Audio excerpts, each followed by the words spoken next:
ठरलं तर मग मालिकेच्या येणाऱ्या भागामध्ये एक जबरदस्त ट्विस्ट आपण आता पाहणार आहोत.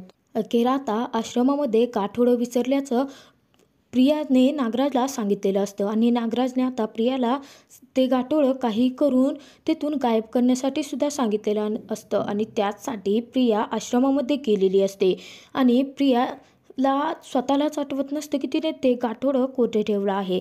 परंतु त्याचवेळी अर्जुन आणि सायलीचे तिथे एंट्री होणार असते आणि अचानकपणे आता नागराजचा इकडून प्रियाला कॉल गेलेला असतो. प्रियाने जरी डोक्याचा वापर करून तिथे तो मोबाईल सायलेंट जरी केलेला असला तरीसुद्धा अर्जुन हुशार वकील असतो आणि अचानक व्हायब्रेशनचा आवाज कुठून येतोय याचा शोध घेत असतानाच आता आश्रमातून पळणाऱ्या प्रियाला अर्जुन पाहणार असतो आणि त्याचवेळी सायली आणि अर्जुन दोघेही प्रियाला आश्रमातून पळून जात असताना रंगेहात पकडणार असतात.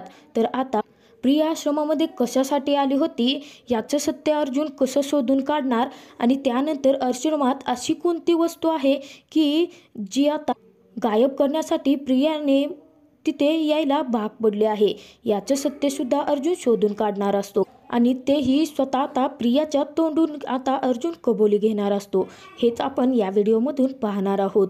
तर अर्जुनने आता सायलीला कोणते तरी वेगळे कपडे घालण्यासाठी सांगितलेले असतात आणि त्याचमुळे सायली आता साडी बदलते आणि ड्रेस घालून येते. तेव्हा आता सायलीला कम्फर्टेबल फील होत असतं आणि त्यानंतर अर्जुन आणि सायली इकडे आश्रमात येण्यासाठी निघत असतात. तेव्हा आता साक्षीच्या बाबतीत अर्जुन आणि सायली दोघेही बोलत असतात की अर्जुनला सायली प्रश्न विचारत म्हणत असते की साक्षी नक्की त्याच 1.5 तासाच्या वेळामध्ये ती आश्रमातच असणार हे आपण कसे प्रूव्ह करणार आहोत सर. तेव्हा आता अर्जुन म्हणत असतो की मिसेस सायली तुम्हाला एक गोष्ट सांगतो की प्रत्येक वकिलाला ना कोणता पुरावा हाती लागत असतो आणि त्याला शोध घ्यावा लागत असतो आणि तोच शोधण्यासाठी आपण आश्रमात जात आहोत. नक्कीच आपल्याला अशी कोणती ना कोणती वस्तू हातात लागेल की ज्यामुळे आपल्याला साक्षी 1.5 तास आश्रमातच होती हे प्रूफ करायला आपल्याला पुरावा भेटेल. तेव्हा आता अर्जुनवरती ठाम विश्वास ठेवत सायली त्याच्यासोबत आश्रमात आलेली असते. तर इकडे आता प्रिया आश्रमात आलेली असते. सर्व ठिकाणी शोधाशोध करत असते आणि प्रियाने लाईटसुद्धा ऑन ठेवलेल्या असतात. प्रिया ज्यावेळी आश्रमामध्ये शोधाशोध करत असते तेव्हा प्रियाला आठवायला लागतं की मी तर या पायरीच्या फडशी फोडूनच याच्या खाली माझं गाठोडं पुरलेलं होतं. परंतु ते गाठोडं अचानक तिथे आता फडशी फोडून बघितल्यानंतरही प्रियाला भेटतच नाही. तेव्हा आता प्रियाला खूपच टेन्शन आलेलं असतं आणि फडशी फोडताना सुद्धा प्रियाने आता वेळाचा वापर केलेला असतो आणि ते काम करून आता प्रियाला खूप घामही फुटलेला असतो. रविराजच्या घरातून दबक्या पावलांनी येत आता प्रिया कशीबशी तरी आश्रमात पोहोचलेली असते. परंतु खरं तर आश्रमात गाठोडं भेटत नसल्यामुळेच प्रिया अजून खूप घाबरून गेलेली असते. इतक्यातच आता अचानक प्रियाला कारचा आवाज आलेला असतो आणि अचानकपणे इथे कोण आलं असेल हा विचार करून प्रिया पटकन आश्रमातून पळत सुटते आणि डायरेक्ट जाऊन लगेचच लाईट्स ऑफ करते. लाईट्स ऑफ केल्यानंतर आता तोपर्यंत अर्जुन आणि सायली आश्रमामध्ये पोहोचलेले असतात आणि अर्जुन सायलीला सांगत असतो की समोरून पोलिसांनी आश्रम सील केला आहे, त्याला कुलूप लावला आहे म्हटल्यानंतर आपण आता आतमध्ये जाणं शक्य नाही आहे. तेव्हा आता आपल्याला कोणत्या तरी वेगळ्या गोष्टीचा उपयोग करावा लागेल. तेव्हा आता प्रिया कोण आलं असेल या विचाराने खूपच घाबरलेली असते. तर इकडे आता अर्जुन म्हणायला लागतो की मिसेस सायली तुम्ही असं घाबरून जाऊ नका, आपल्याला कोणता ना कोणता तरी दुसरा पर्याय शोधावाच लागेल आणि आपण कोणताही गुन्हा करत नाही आहोत. आपल्याला फक्त आश्रमामध्ये लवकरात लवकर शोध घ्यायचा आहे. साक्षी आणि महिपतची शिकरे ते पुरावे गायब करण्यापासून आपल्याला थांबवायचं आहे सर्व. कारण प्रियाला आश्रमातील कोपरा ना कोपरा माहिती आहे आणि नक्कीच तिथे कोणता पुरावा राहिला असेल तर ते प्रियाचा उपयोग करून घेत आश्रमातून पुरावे गायब करू शकतात मिसेस सायली आणि याचीच भीती मला आहे. म्हणून मी 7-8 दिवस आता कोर्टाची वाट पाहत बसणार नाही आहे. आता काही झालं तरी आपण येथून कोणता ना कोणता पुरावा शोधायचात असं म्हणून अर्जुन आणि सायली पाठीमागून आता गुपचूपपणे आश्रमात शिरतात आणि ते सर्व ठिकाणी आता पुराव्यांचा शोध घेत असतात. तर प्रिया आता पाहते तर अर्जुन आणि सायली इथे कशासाठी आले असतील हा विचार करत आता प्रिया घाबरलेली असते आणि एका जागी ती लपून बसलेली असते. तेव्हा आता अर्जुन सायलीमध्येच हरवून जातो. अर्जुन सायलीकडे प्रेमाने पाहायला लागतो. अर्जुन त्या आश्रमामध्ये पुरावे शोधायला आलाय हे गोष्ट तो पूर्णपणे विसरून जातो. परंतु सायली असते ती त्याला भानावर आणते आणि त्यानंतर दोघेही पुरावे शोधत असताना अचानकपणे प्रियाच्या फोनवरती नागराजचा फोन आलेला असतो आणि नागराजला तिकडे खूपच तो अस्वस्थ झालेला असतो, खूप घाबरलेला असतो. कारण गाठोडं जर मिळालं नाही तर नागराजसुद्धा आता प्रियासोबत अडकणार असतो आणि प्रिया किती मूर्ख आहे, थोडी जरी घाबरली तर आपल्या पोपटासारखी सर्व पोलिसांसमोर कबुली देईल. आणि अर्जुन असा हुशार वकील आहे की प्रियाकडून ते पुरावे काढून घेतल्याशिवाय शांतच बसणार नाही हे नागराजला माहिती असतं. आणि प्रिया काही झालं तरी स्वतःवर काही येऊ द्यायचं नाही, यामुळे ती नागराज आणि महिपती शिकरेचं सुद्धा नाव घेऊ शकतो. या भीतीने नागराज सतत प्रियाला फोन करत असतो. तर अर्जुन आणि सायली पुरावे शोधत असताना अचानक मोबाईलचं व्हायब्रेशन व्हायला लागतं. तेव्हा आता अर्जुन म्हणतो, मिसेस सायली तुम्ही मोबाईल सायलेंट केला आहे का? तेव्हा सायली म्हणते, सर सायलेंट तर आहे मोबाईल माझा, परंतु ते माझ्या फोनवरती कोणाचेही कॉल्स किंवा मेसेजेस येत नाही आहेत. तेव्हा आता अर्जुन म्हणतो, माझ्या पण येत नाही आहेत. मग इथे कोणाचा मोबाईल असेल, कोण आलं असेल इथे नक्कीच कोणीतरी आहे मिसेस सायली. आपण येण्याआधी कोणी ना कोणी या आश्रमात शिरलेला आहे गुपचूपपणे.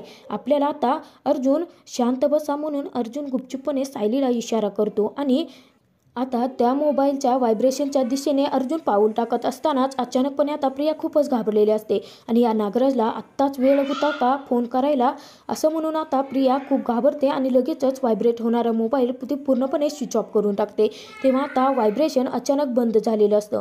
तेव्हा अर्जुनला समजतच नसतं की आश्रमात इतक्या रात्री कोण आलं असेल, किंवा अर्जुनला असा संशय आलेला असतो की महिपती शिकरे आणि साक्षी शिकरे खूप चालाक माणसं आहेत आणि इथे जर कोणता पुरावा राहिला असेल तर ते गायब करण्यासाठी कोणालाही ते पाठवू शकतात. तेव्हा आता अर्जुन पुराव्याचा शोध घेण्याऐवजी तो प्रियाचा पाठलाग करत असतो. म्हणजे ज्या ठिकाणी व्हायब्रेशन होतंय तिथे आता तो शोधाशोध करायला लागलेला असतो. परंतु अर्जुन शोधाशोध जरी करत असला तरी सायली तिकडे फाईल चाळत असते आणि सायली फाईल चाळत असताना अर्जुन इकडे पाहत असतो की कोणी आहे का आश्रमात. परंतु इतक्यात अर्जुन आता प्रियापर्यंत पोहोचणार, तोचपर्यंत सायली पाठीमागून अर्जुनला हाक मारते आणि इतक्यात आता अर्जुन प्रियापर्यंत पोहोचलेलाच असतो. तेवढ्यातच आता सायलीला एक फाईल सापडलेली असते आणि काही फाईल त्यामध्ये अजूनही असतात की ज्यामध्ये एखादा अर्जुनने सांगितलेलं असतो की एखादा कागद किंवा कोणतंही असं आश्रमात जे पेपर्स आहेत त्याच्यावरती जे आपल्याला नाव पाहायचं आहे की मधुभाऊंनी ते पेपर्स आता महिपती शिकरेच्या हवाली केलेले नसतात. तेव्हा आता ते महिपती शिकरेपासून पेपर्स काढून घ्यायचे असतात आणि ते मधुभाऊंनी एका पेटीमध्ये लपवून ठेवलेले असतात आणि तेच पेपर सायलीच्या हाती लागलेले असतात. तेव्हा आता अर्जुनला सायली म्हणायला लागते, सर मधुभाऊंनी हेच पेपर्स लपवून ठेवले होते आणि याच पेपर्ससाठी मधुभाऊ आणि महिपती शिकरेमध्ये खूप वेळा बाचाबाची सुद्धा झालेली होती आणि मधुभाऊंना त्याने जीवे मारण्याची सुद्धा धमकी दिलेली होती. तेव्हा आता अर्जुन म्हणतो, मिसेस सायली आपल्याला हे पेपर्स घ्यावे लागतील. आणि अर्जुन आता ते पेपर्स चाळत असताना इकडून प्रिया सटकते. तर ती एका ठिकाणी चावून लपलेली असते आणि खूपच घाबरत म्हणायला लागते, मला जी भीती होती तीच भीती आता खरी ठरते. म्हणजे मी अर्जुन आणि सायली म्हणजे अर्जुनला तरी मी असं वाटलं होतं मला की अर्जुन नक्कीच आश्रमामध्ये पुरावे शोधण्यासाठी येऊ शकतो, परंतु अर्जुन खरोखरच आजच या रात्री येईल असं मला काही वाटलं नव्हतं. परंतु प्रिया आता खूपच घाबरून गेलेली असते. प्रियाला नक्की तिने गाठोडं कुठं पुरलेलं असतं हेच तिला आठवत नसतं. तर इकडे अर्जुन आता पेपर चाळत असताना साक्षी आणि महिपतीने पाठवलेलं मधुभाऊंना धमकीचं पत्र अर्जुनच्या हाती लागलेलं असतं आणि त्यावरूनच अर्जुन कोर्टामध्ये आता साक्षी शिकरे आणि महिपती शिकरेने मधुभाऊंनी आश्रम आता त्यांच्या नावे केला नाही किंवा त्यांना रिसॉर्ट बांधण्यासाठी ती जागा दिली नाही म्हणून विलासचा खून करू शकतात हे आता अर्जुन प्रूफ करू शकतो. आणि अर्जुनच्या हाती साक्षीच्या विरोधात नाही म्हटलं तरी खूपच मोठा पुरावा हाती लागलेला असतो.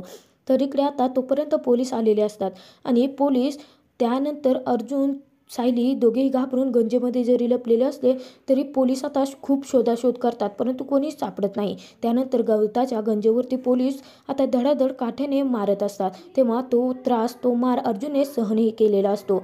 तर त्यानंतर पोलीस निघूनही जातात, त्यांना कोणीही भेटत नाही आणि अर्जुन आणि सायली त्यातून बाहेरही पडतात. परंतु अचानक आता प्रियाने मोबाईल सायलीचा काढलेला असतो आणि आश्रमाच्या पाठीमागच्याच बाजूला प्रिया लपलेली असते. त्याचवेळी इकडून अर्जुन आणि सायली आता तो पुरावा घेऊन सटकणार. इतक्यातच प्रियाच्या मोबाईलची रिंगटोन वाजते आणि नेमका नागराजचा कॉल प्रियाला आलेला असतो आणि प्रियाला तो फोन आल्यानंतर प्रियाचा मोबाईल वाजता क्षणी इकडे सायलीला आठवतं की प्रियाची हीच रिंगटोन आहे आणि प्रियाची रिंगटोन आता सायलीला समजते. तर आश्रमातील आता पुरावे गायब करण्यासाठी प्रियाच आश्रमात आली होती, परंतु असा कोणता पुरावा आहे आश्रमामध्ये आणखी की गायब करण्यासाठी प्रिया तिथे आले आहे, याचा विचार अर्जुन करायला लागलेला असतो. तर आता अर्जुनला तो पुरावा हाती लागणार का? म्हणजे सायलीच खरी तन्वी आहे आणि प्रिया खोटी तन्वी बनून किल्लेदारांच्या घरी फक्त राहते, ही गोष्ट सिद्ध करण्यासाठी अर्जुनला त्या गाठोड्यापर्यंत पोहोचणं महत्त्वाचं असतं.